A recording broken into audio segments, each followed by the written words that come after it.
Reeves goes after electric vehicles.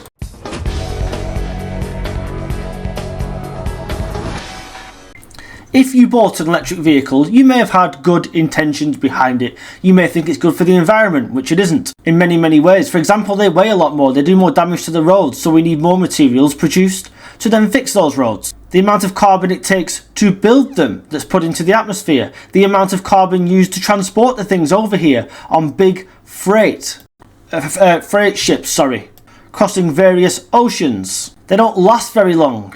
The batteries can't be recycled.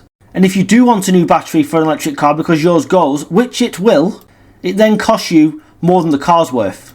In many cases, not all cases, of course.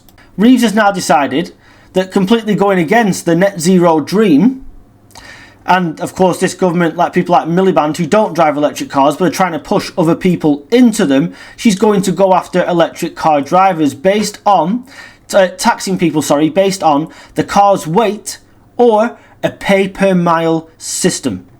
Did you really believe, and if you did, you're naive, I'm sorry it's true, you're naive to think that they were never going to tax these vehicles when they told you there'd be no taxation on them because they're good for the environment?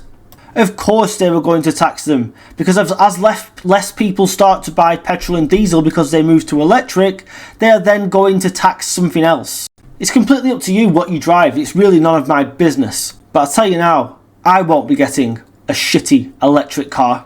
I'm sticking to petrol and diesel, and believe me, this ban will never ever come into force properly because they can't force people out of diesel and petrol vehicles as much as they think they can, or they would certainly like to.